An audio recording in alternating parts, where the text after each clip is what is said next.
Comment box आपके सवाल मेरे जवाब प्रोग्राम का ये आप 25वां पार्ट देख रहे हैं। ये प्रोग्राम प्रत्येक सुबह 9 बजे हमारे चैनल पे आता है। इस प्रोग्राम के बारे में डिटेल में जानने के लिए डिस्क्रिप्शन चेक करें। कमेंट बॉक्स आपके सवाल मेरे जवाब प्रोग्राम का ये आप 25वां पार्ट देख रहे हैं। वीडियो में आगे बढ़ने से पहले मैं आपसे एक बात बोलना चाहूँगा कि अगर आपने चैनल को सब्सक्राइब नहीं किया है तो चैनल को सब्सक्राइब करके बेल आइकन को ज़रूर दबा लें। तो चलिए अब हम यहाँ पे अपना पहला कमेंट लेते हैं। अपने मायके दिसंबर 2020 में चली गई थी। आपने क्वेश्चन पूरा नहीं पूछा है तो क्वेश्चन को प्लीज़ पूरा पूछिए, तभी मैं जवाब दे पाऊँगा। अब हम अपने अगले कमेंट को लेते हैं। सुपर भी सर, बहुत लोगों की आप मदद कर रहे हैं, थैंक यू। ये सब जो भी मैं आप लोगों की मदद कर रहा हूँ आप ही वो लोगों की वजह से पॉसिबल हो पाया है, क्योंकि आप ही लोगों की वजह से मुझे इतनी जानकारी मिल पाई है कि मैं आप लोगों की मदद कर पाऊँ और जो भी लोग मुझसे क्वेश्चन पूछे मैं उसका जवाब दे पाऊँ। अब हम अपने अगले कमेंट को लेते हैं। सर जी आप पूरा आंसर कर देना इस बार, थैंक्स इन एडवांस। सर जी ये मिस हो गया था, आपने बोला दोबारा पूछ लो। मीडिएशन टोटल कितने दिन चलता है? अभी 3 महीनों में 2 ही सिटिंग हुई है और लड़की mutual divorce high amount alumni मांग रही है एंड चाइल्ड नहीं चाहिए उसको। लड़का बहुत कम कमाता है लड़की से, तो क्या एलमनी देनी पड़ेगी क्योंकि बच्चा पति के पास रहेगा? और वाइफ अपनी मदर की हेल्थ इशू का बोलकर गई थी हस्बैंड के घर से, पति ने नहीं निकाला था उसे और वापस बुलाने की कोशिश की पर वो बात नहीं कर रही, डीवी भी डाला है उसने। तो देखिए जो आपका पहला क्वेश्चन है कि मीडिएशन कितने दिन तक चलता है, तो देखिए मीडिएशन का कोई फिक्स नहीं होता है कि कितने दिन तक मीडिएशन कराया जाएगा।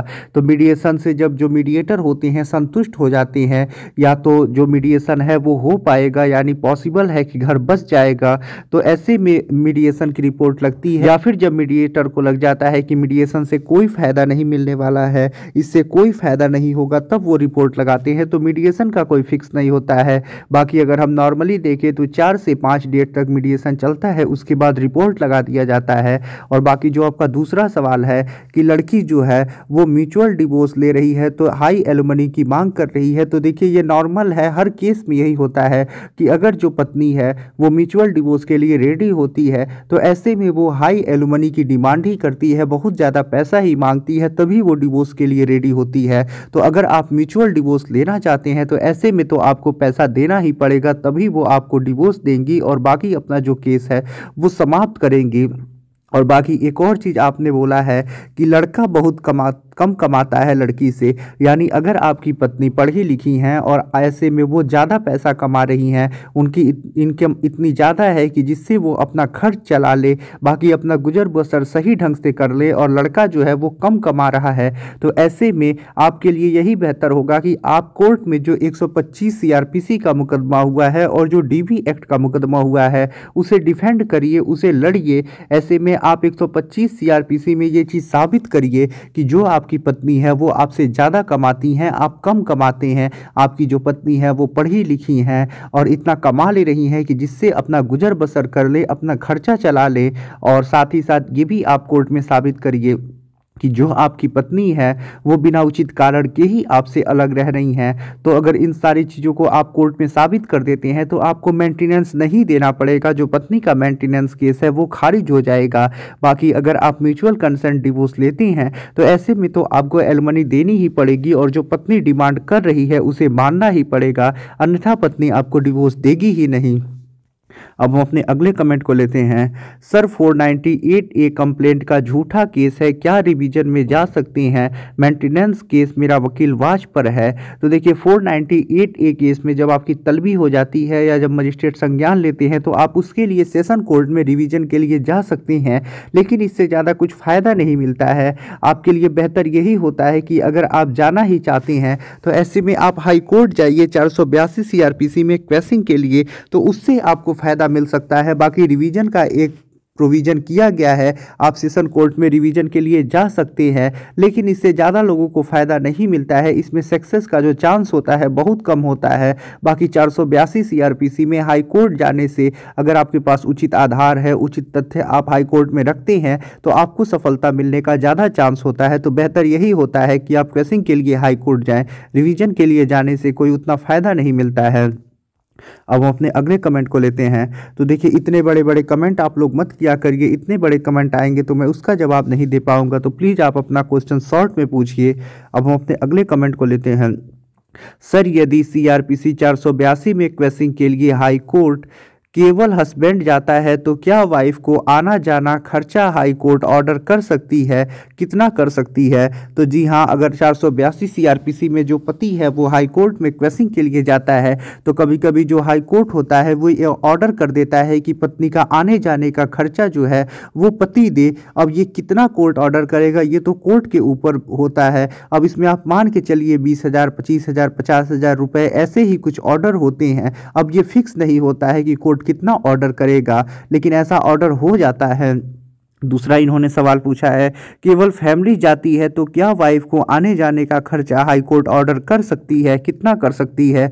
तो देखिए, ये भी कोर्ट के ऊपर होता है कि अगर पति नहीं जाता है, सिर्फ फैमिली के लोग जाते हैं, तो जो कोर्ट होगा वो ऑर्डर करेगा या नहीं करेगा पत्नी को खर्चा के लिए, आने जाने का खर्चे के लिए। ये भी चीज़ कोर्ट के ऊपर ही डिपेंड होता है। कोर्ट कभी कभी करता भी है, कभी कभी नहीं करता है। अलग अलग केस में अलग अलग जज के ऊपर ये डिपेंड होता है। अब जैसा जज को लगेगा, जैसा बेंच होगा, वैसा वो ऑर्डर करेगा। अब कितना करेगा तो ये चीज़ भी फिक्स नहीं होती है। तीसरा क्वेश्चन इन्होंने पूछा है, कितना टाइम लग जाता है क्वेश्चन में? तो देखिए, क्वेश्चन में कितना टाइम लगेगा, कोई भी केस कितना दिन तक चलेगा कोई फिक्स नहीं होता है। बाकी मैं आपको शॉर्ट में क्वेश्चन की प्रक्रिया बता देता हूं। तो जब कोई भी आप क्वेश्चन के लिए केस को हाई कोर्ट में जाते हैं तो सबसे पहले मान लीजिए आप 498A केस को क्वेश्चन के लिए जा रहे हैं, तो सबसे पहले आप पिटीशन अपना बनाएंगे, उसके बाद उसे हाई कोर्ट में देंगे, यानी हाई कोर्ट में अपना जो क्वेश्चन का एप्लीकेशन है उसे सबमिट कर देंगे। जब आपका जो एप्लीकेशन है सबमिट हो जाएगा तो उसका स्क्रूटनिंग किया जाता है। स्क्रूटनिंग का मतलब होता है जांच किया जाता है कि कहीं आपके एप्लीकेशन में कोई गड़बड़ी तो नहीं है, कोई पेपर में कमी तो नहीं है। अगर कुछ ऐसा होता है तो जो आपके एडवोकेट होते हैं उन्हें सूचना दी जाती है, वो उपस्थित होकर उसे सुधार करते हैं। जब सारी चीज़ें सही रहती हैं तो ऐसे में एक डेट लगता है, जिस डेट पे एडमिशन आर्गूमेंट होता है उस डेट पे जो आपके वकील होते हैं वो जाके कोर्ट में जज साहब को ये बताते हैं कि मैंने ये केस क्यों किया है, किस लिए किया है, क्या वो मांग कर रहे हैं, ये सारी चीज़ें जज साहब को बताते हैं। अगर जज साहब को लगता है कि ये जो मामला है वो सुने जाने योग्य है, इस पे विचार किया जा सकता है, विपक्षी जो है उसे आदेश किया जा सकता है कि वो हाजिर होकर अपना पक्ष रखे, तो ऐसे में जो जज साहब होते हैं केस को एडमिट कर लेते हैं और जो विपक्षी होता है उसे नोटिस कर देते हैं। यानी आपके केस में आपकी जो वाइफ होंगी वो आपकी विपक्षी हैं, जो सरकार है वो विपक्षी है। तो ऐसे में सरकार को और वाइफ को नोटिस कर देते हैं कि वो लोग उपस्थित होकर अपना पक्ष रखें। उसके बाद जब ये दोनों लोग हाजिर हो जाते हैं तो जब ये 498A का मामला है, मैट्रिमोनियल मामला है, तो ऐसे में सबसे पहले आपकी फाइल को मीडिएशन में भेज दी जाती है। वहाँ कुछ दिनों तक मीडिएशन चलता है, प्रयास किया जाता है कि घर बस जाए और जो मामला है वहीं पे सुलझ जाए। अगर मीडिएशन फाइनल नहीं हो पाता है या फिर फाइनल होता है, जैसा भी होता है उसका रिपोर्ट लग जाता है कोर्ट में। जब रिपोर्ट लग जाता है उसके बाद एक डेट लगती है, उस डेट पर आर्गूमेंट होता है, बहस होता है। जो आपके वकील होंगे अपनी बात रखते हैं, जो सरकार के वकील हैं वो अपनी बात रखते हैं, साथ ही साथ जो सरकार के ही वकील होते हैं पत्नी का पक्ष भी रखते हैं वही।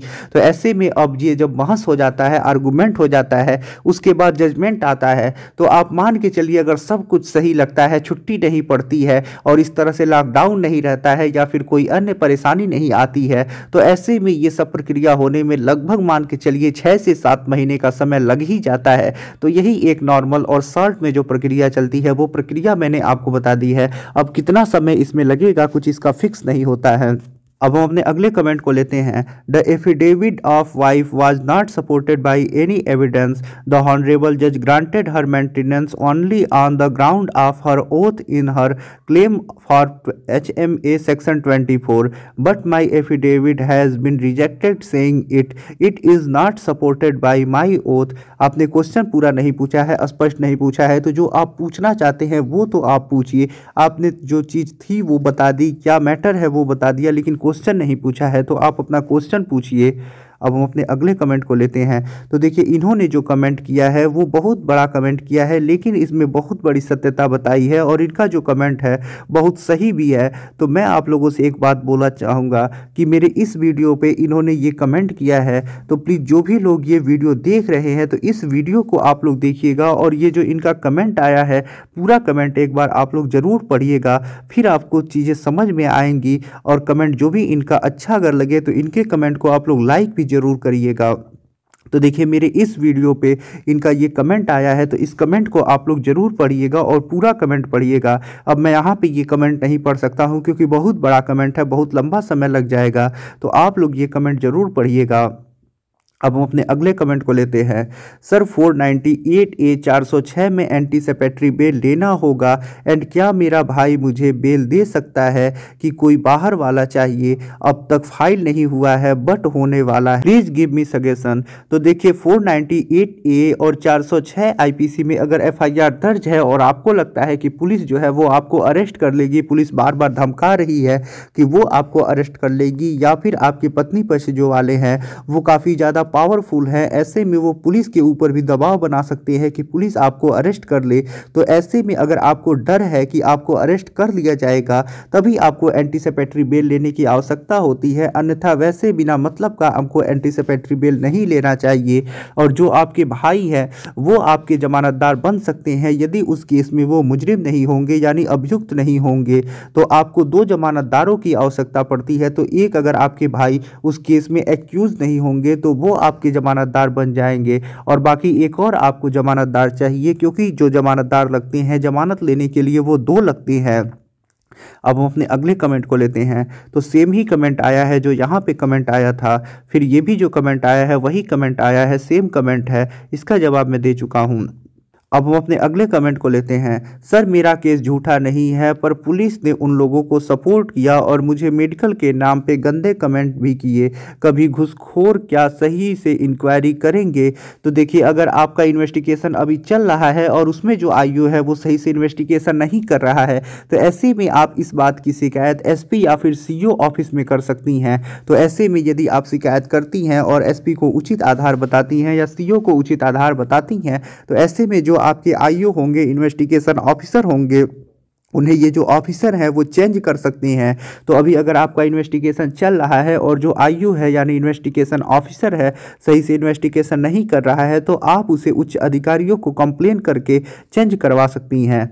अब हम अपने अगले कमेंट को लेते हैं। ये भी इन्हीं का कमेंट आया है, मैं बार बार बोलता हूँ 2 कमेंट मत किया करें, लेकिन शॉर्ट में कमेंट है और लास्ट कमेंट है तो मैं इसे ले लेता हूँ। सर सेम मेरे साथ भी है और मेरा केस 2 साल से ज़्यादा हो गया है, वकील से एक सवाल बोल रही हूँ, दोबारा नेम कैसे चढ़ेगा तो कुछ बता ही नहीं रहा है, जो आपने बताया है वैसे कर सकती हूँ क्या। जी हाँ, अगर देखिए पुलिस जो है उसने FIR लगा दिया है तो ऐसे में आप इसके लिए प्रोटेस्ट पिटीशन लगा सकती है और कोर्ट में उचित आधार बता सकती हैं मजिस्ट्रेट को। अगर मजिस्ट्रेट को लगता है कि पुलिस ने गलती की है, जानबूझ के या फिर लापरवाही में नाम निकाल दिया है, पुलिस के पास कोई उचित आधार ही नहीं था कि नाम कम करने का या फिर FIR लगाने का, और पुलिस ने ऐसा कर दिया है, तो ऐसे में जो मजिस्ट्रेट होंगे वो एक्शन ले सकती हैं और नाम जोड़ सकते हैं, कंप्लेंट केस के रूप में मामले को दर्ज कर सकते हैं या फर्दर इन्वेस्टिगेशन का आदेश कर सकती हैं। तो ऐसे में अगर इन्वेस्टिगेशन गलत हुआ है, आप उससे संतुष्ट नहीं है, तो ऐसे में आप प्रोटेस्ट पिटीशन लगाइए और फर्दर इन्वेस्टिगेशन